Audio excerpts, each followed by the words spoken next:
In the last 48 hours, Jon Sumrall's stock has skyrocketed, and it's good for Auburn.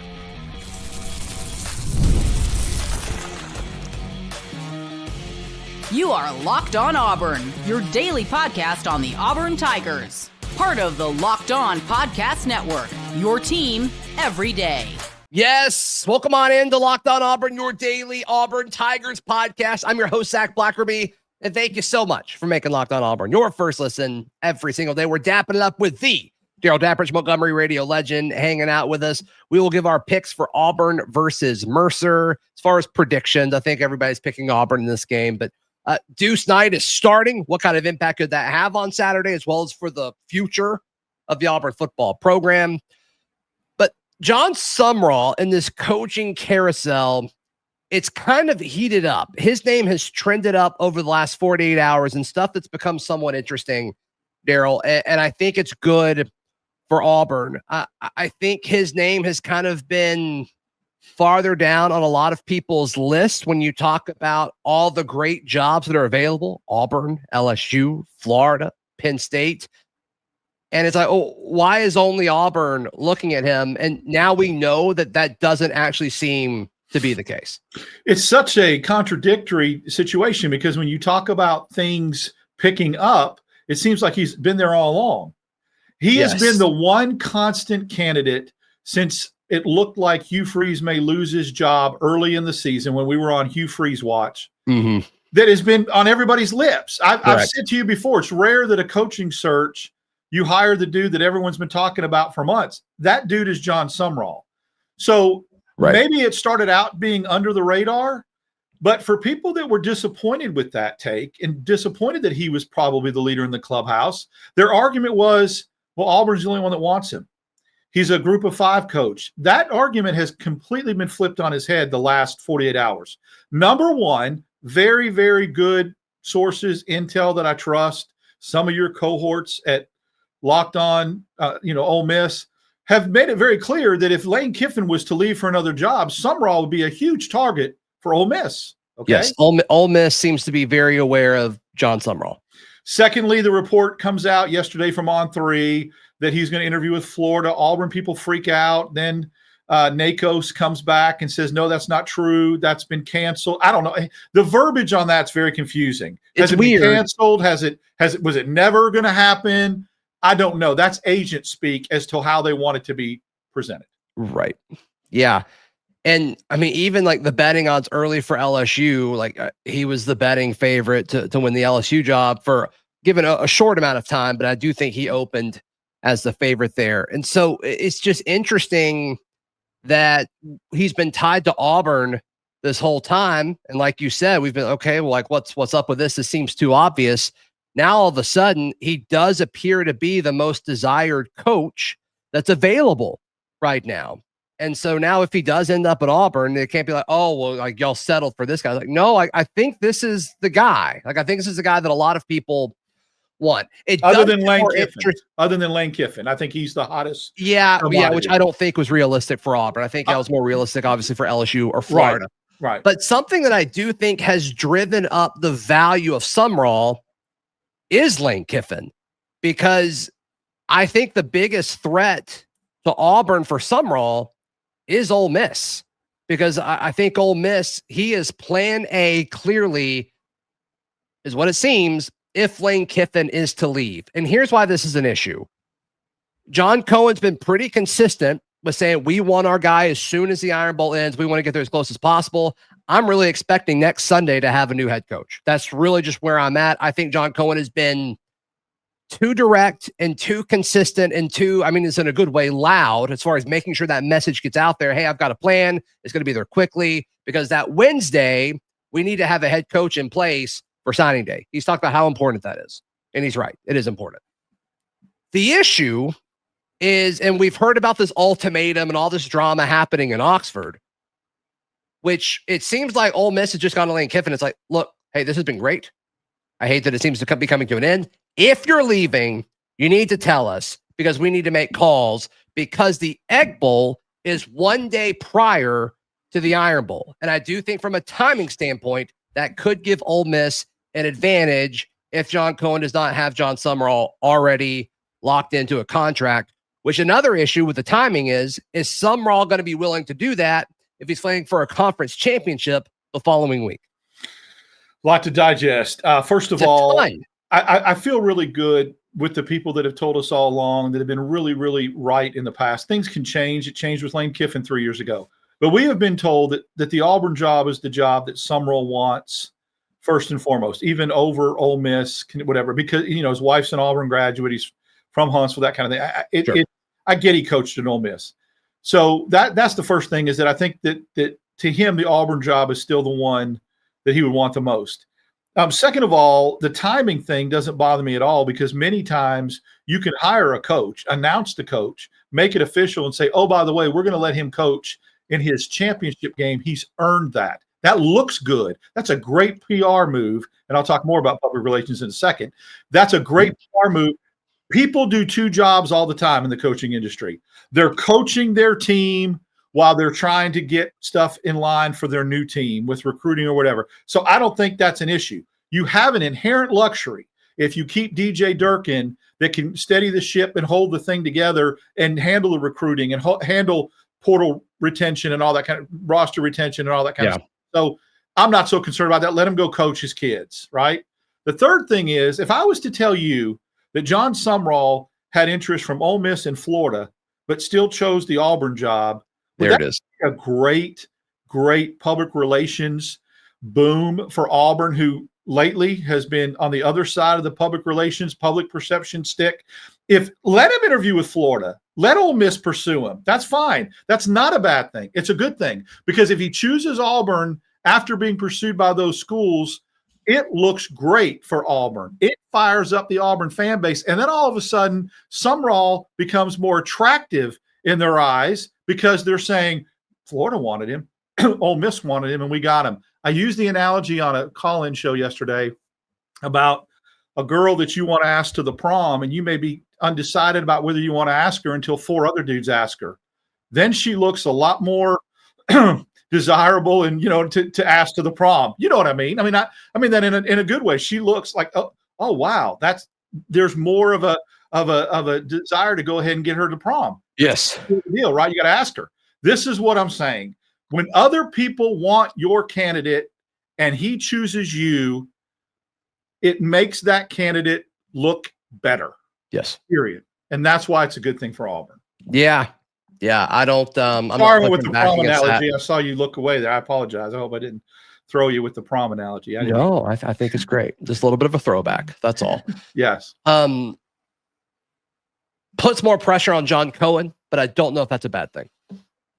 No, I mean, John Cohen, one thing that I think doesn't shake or worry or rattle John Cohen and in his DNA, the pressure and the stress, he strikes me as a guy that could care less and is going to do what he needs to do his way. And if you don't like it, Mr. Official, who I just blistered your tail on the field, SEC office, who we complained about, Director of Officials Terry McCulley, and the list goes on and on. Get over it. I'm going to do what I think is best for Auburn. Remember what he said, I am the committee. You don't make that statement if you care what other people think. Yeah, I'm with you. Or get rattled. I'm with you. I think the pressure on him is good. I think he wants it. And also, there's already abundance of pressure with this decision anyway. He knows you can't miss on 2 football coach hires. Can I say something real quick that's very important? When people want to talk about John Cohen and pressure, understand this. He had one of the top 3 premier coaching jobs in college baseball. People can laugh all they want, but coaching baseball at Mississippi State is a high-level, high-pressure job. Sure. And he chewed it up and spit it out. He's been there with pressure. It ain't the same that it is at other programs when you're coaching baseball at Mississippi State or LSU or some of these other really, really elite storied programs. It's big, and he's been in that spotlight before. Which the interim for Mississippi State baseball won a championship, and he didn't hire him, right? Right. Yeah. Do with that what you will. Yep. Do with that what you will. Deuce Knight is starting, and I could care less about Saturday. couldn't care less about Saturday. This is impactful for the football program. That's next, right here on Locked On Auburn. Today's show brought to you by our friends at Game Time. Game Time is the best place to buy tickets. It doesn't matter if it's for Auburn versus Mercer. Doesn't matter if it's for Auburn basketball taking on whomever, Darrell. Game Time is the best place to buy tickets, whether it's for a concert, the theater, comedy club. They've got you covered. Download the app. You're going to get the best deals. We had somebody message us leading into the Auburn-Jackson State game just a few days ago and said, hey, thank you for telling us about Game Time. I got in for $16. Can't beat that, Darrell. You can't. And I was going to go ahead and say this, that I had always told you that I wanted to do the trifecta, that there was, I had done concerts, I had done sports, and I bought tickets a long time ago for an orchestra, the Star Wars at the BJCC, the Empire Strikes Back concert. So I have completed my quest to buy tickets. Thank you. I got tickets for me and my two sons, a couple of Star Wars nerds. I only say that to say I have now almost completed the full cycle that I've got tickets now. I don't know. You consider that concert or theater? It's kind of a combination of both, right? Yeah, it is kind of a combination of both. Yeah. Regardless, download the Game Time app today. Create an account. Use code LOCKDOWNCollege for $20 off your first purchase. Swipe, tap, ticket, go. That is the Game Time app. Download it today. Today's show also brought to you by our friends at Alumni Hall. Can't imagine buying Auburn gear anywhere other than with our friends at Alumni Hall. Actually had one of the guys that works at one of the Alumni Hall locations message me and is like, Zach, just letting you know I listen to the show.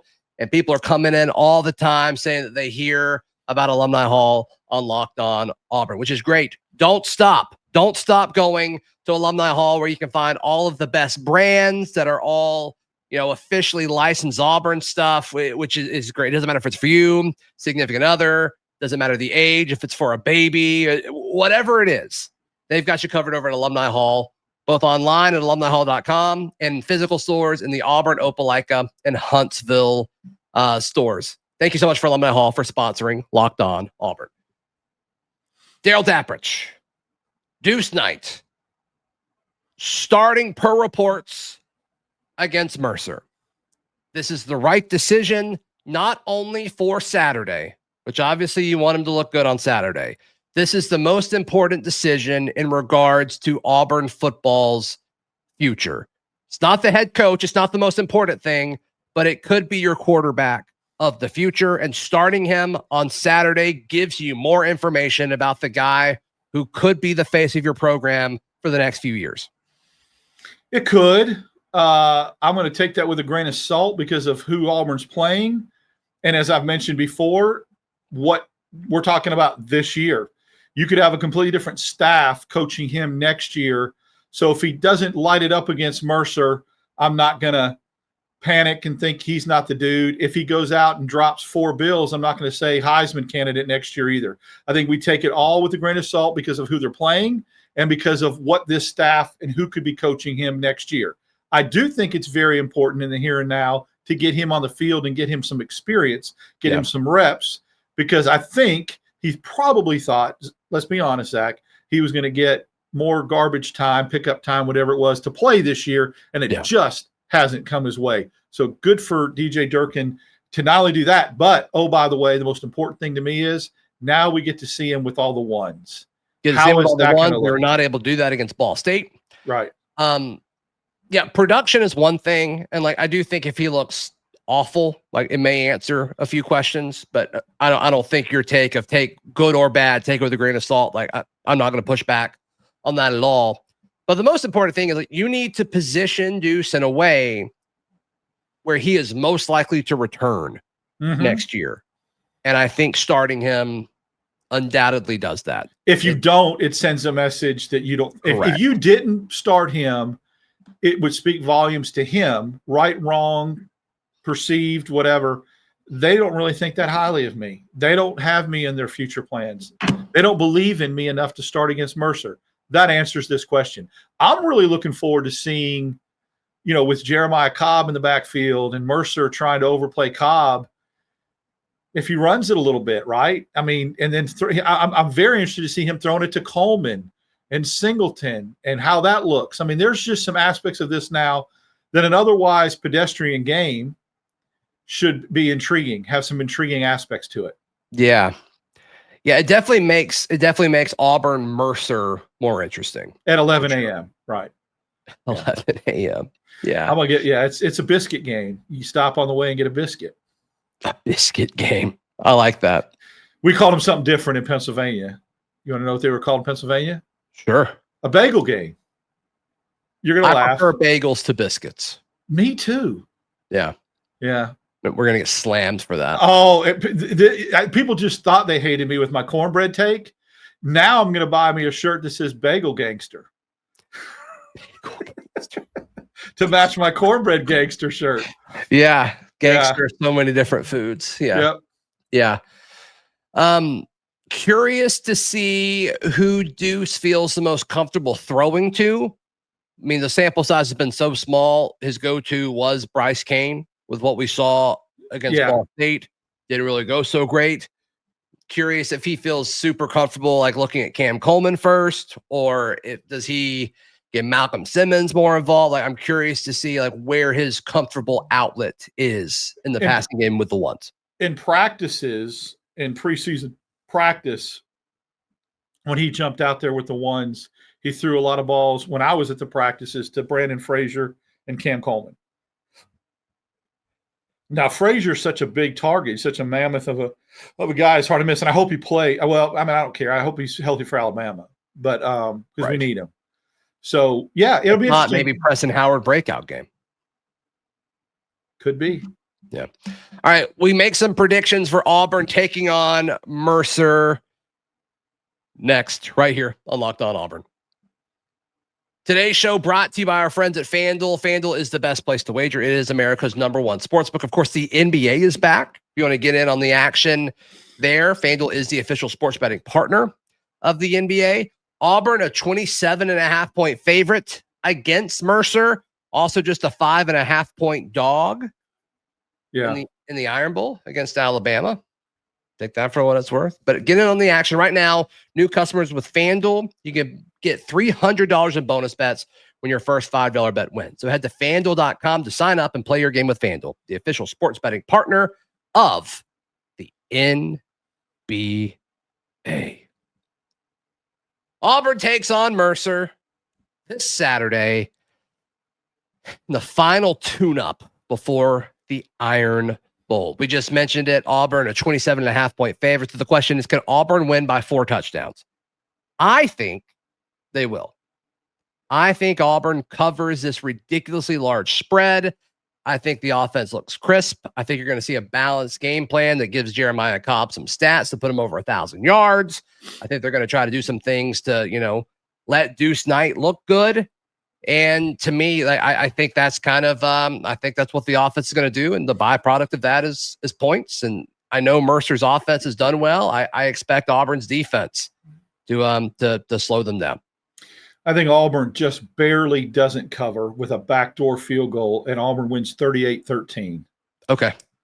That's totally reasonable. And I think they're up 38-10. And I think, I see the Cobb scenario, and I really see the defense playing well, but I see a lot of young kids playing late that maybe gives up a drive, and Mercer being Mercer will kick the field goal to make it look a little closer or whatever. And I had somebody that I ate lunch with yesterday, a very interesting take that's a relative, that said, why am I hearing so much kind of, don't take Mercer lightly from Auburn fans? And I'm like, I don't know. And he said, look, there was an FCS school that was really, really highly ranked. It may have been Tennessee Tech. I don't remember who it was. And Kentucky boat raced them. And I mean, they're one of the best teams in FCS. So at the end of the day, we might be putting a little bit too much stock into this game. I think Auburn, with the athletes and with just doing what they need to do and how they looked against Vanderbilt, I think it'll be comfortable. I do. Yeah, I'll go like 41-10. Like I think this is going to be pretty lopsided. I would love for Auburn to like really, really, really explode like they used to do and get into the 60s and just absolutely skull drug. That'd be fun. Because it makes a statement that, wow, I mean, God, they got into the 60s. I mean, I know who it's against, but still, Ball State, South Alabama, they didn't. No, I want everybody to play. I want us, I mean, this is important for Deuce, like long term. Give him a bunch of reps, give him some success and confidence. I want Darrell Robinson to score another touchdown like he did against Ball State. Yeah, I mean, I hope he plays. Yeah. It seemed like it'd be a good opportunity to get him back in if he's in the plans. Yeah. For this year. Yep. Because he's played in 2 games? Yes. He's played against no. He did not play against Baylor. He played against Ball State. I think that's where he got hurt. That's where he got the thigh injury. He only played in 1 game? He did not play against South Alabama, I don't believe. Because I was in the end zone when he ran the touchdown, ran right to me. Yeah, he was running right at you. Darrell to Darrell. Remember we were talking about that? Yeah. I thought. What do you have? Did you have on special team? I'm looking because I thought the timing made sense for him to like wait until he's played in 2. Okay. To PFF. So play against Mercer and you're still good, right? They have him playing 1 snap against Baylor. I wonder if that's incorrect. Oh, see, that's the thing. I wonder if that's incorrect. I don't think it is. I think I recall now sitting up in the press box and watching him line up in the backfield for a play. Yeah, I think you're right. And saying, "Oh, he's out there." Yeah, I think so. But I mean, he can play in both of these remaining games, and still, yeah. So keep his red shirt. Yeah, because he was at Charlotte in 20. Yeah, I don't think he's redshirted because he played in Charlotte and then in UConn. Yeah, I think he can redshirt. So maybe that's why he didn't play last week. And just to be cautious. Yeah, right. I kind of expected him last week. I did too, but it was such a close game. I mean, I don't know. I guess they wanted to break him in. Yeah, but like, do you trust Omar more than Darrell? Like, yes. At this point, yeah, because I mean, he's proven it. I mean, he's had. I'm not pushing back on that. He had some nice runs. Yeah, absolutely. All right, so let's try to do some more predictions outside of the score. So, like Deuce Knight, how many touchdowns does Deuce Knight score, running and passing? I think he's involved. I think he's involved in 2 touchdowns. Okay, I was going to say 3. And then how much does Cam Coleman play? A half. Yeah, I hope they let him have like a few moments and then you just pull him. Get him out of there. Would love for them to force stuff to Malcolm Simmons. I would like that as well. I'd like to see, Fields. There is rumors that Horatio Fields is a full participant. He's back. He was at practice. So this is where it's interesting because, Freeze talked about trying to pursue like a medical red shirt for him. So I wonder if they'll try to do that. I mean, I would assume playing him eliminates the possibility of that. So I would think if he plays, they've explored that route and don't feel confident about it, right? I would love for Horatio to come back next week. The only reason why, if the medical red shirt's not an option, I would like him to knock the rust off so that he could be a viable option and weapon for you in the Iron Bowl. I agree. 3rd and 8 over the middle, he was your dude. Remember, early in the year, he made some big catches on some possession type receiver. So I think you're going to need that in the Iron Bowl to have another weapon. So that's why I'd like to see him knock the rust off a little bit. Yeah. I'm not pushing back on that at all. Darrell, Dapprich, how can people check out everything you've got going on? Wednesdays and Fridays here, Locked on Auburn. Follow me on X, Dap6410. Sunday morning, we'll have the reaction show to the Mercer game. And then before our next regular show that we do, we will have 2 live basketball shows, Monday and Tuesday of next week to cover. That's right. Oregon. I think they call it Feast Week in the business. Oh man, it's beautiful. Yeah, you're beautiful. No, that ship has sailed, my friend. No, I disagree. Everyone tell Darrell he's beautiful in the chat. Please like the video. Please subscribe. We'll see you next time. This has been Locked on Auburn.